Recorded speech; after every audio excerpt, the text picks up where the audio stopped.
Okay, so I'm here in Palo Alto, California with JP Marcos, and JP has just had a Hydraloop H600 installed where he has the water from his two bathrooms flowing into the Hydraloop. He has 4 people in his household, so he's going to collect upwards of 80 to 100 gallons of gray water per day, and then that will recycle. And then he is using that to pump out for irrigation. So JP, first of all, congratulations. What was your motivation for putting in a Hydraloop unit? Sure. So we're in California, and the state, depending on the years, has a water issue. Water is a very, very scarce resource sometimes. We felt that it was a responsible thing to do, to invest in making sure that we're more efficient. Very proud to have acquired this system. It makes us feel good that water is going to be reused. In our case, we're going to use the water coming from a couple of bathrooms in the house for irrigation. We have some landscaping, and it's part of an overall system. So it's one of the aspects of us trying to be more water efficient. We're also collecting rainwater, also for irrigation.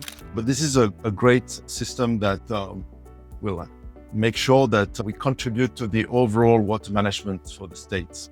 And I'm pretty sure that over time, the economies coming from water reusage will also make sense. Certainly. So you've just built your house, and that's coming out of a 3-year drought that we were in prior. Certainly there were drought restrictions probably 4 years ago here. And so the idea is you'll have that water even during a drought period that you can use to keep your landscape going and have water security and be obviously water smart for the environment, which is terrific. We have a solar system. We feel like the philosophy is the same.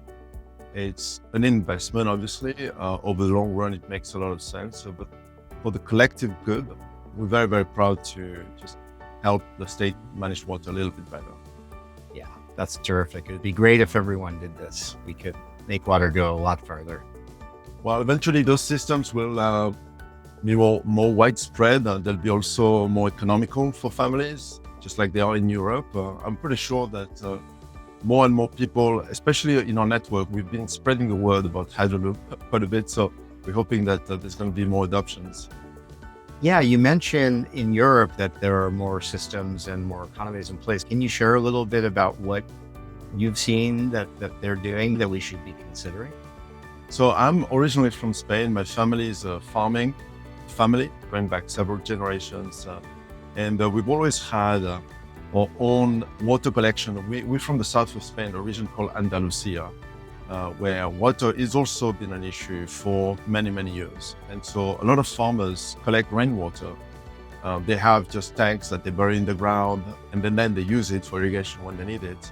So it's always been ingrained in me that water is very, very precious. It's something not to take for granted. And so when I had the opportunity to emulate their example, with modern technology, I just jumped at the opportunity. So this is my backyard.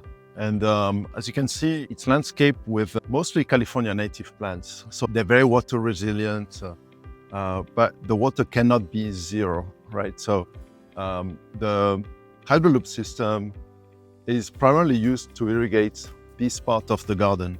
During the summer, it consumes quite a bit of water, but it's mostly actually served by the water that we're saving from Hydraloop, and also from the rainwater system that we've installed in another part of the garden. What I like about this is that it enables me to be pretty much water independent. It's not just about economizing, but in the event of an emergency, let's say that there's a fire in the area, we have a system that also spreads water from the roof to all these plants, and that system will pull from any water reserves that we have. So the rainwater system, we also have a well, and we also have the Hydraloop tank. So everything in case of an emergency will essentially serve to make sure that this area is relatively wet and doesn't act as a fire augmentation system. So there's multiple use for the Hydraloop system. It's part of essentially this notion of preservation and also security and just economy as well. That's very smart because you're not relying on just one water system. You've layered in rainwater, well water, recycled water, and then of course you have your municipal water as your last resort. Last resort, because in case this area actually has like a big fire, everybody will draw from the municipal water. And this allows me to leave more water for my neighbors and for everybody just fighting fire. So it's about, making a little bit of an investment, contributing for just the overall security and the overall management of water in the area and in the state.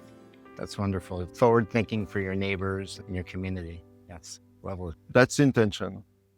Hey, thanks for watching. Our water future depends on action, and we all need to be water champions. Visit waterchampions.com to explore cutting-edge water reuse and efficiency solutions for your home or business. Learn how you can implement these solutions through online courses available at renovaacademy.com. And please drop your comments below, like, share, and subscribe to help spread the word. Thank you.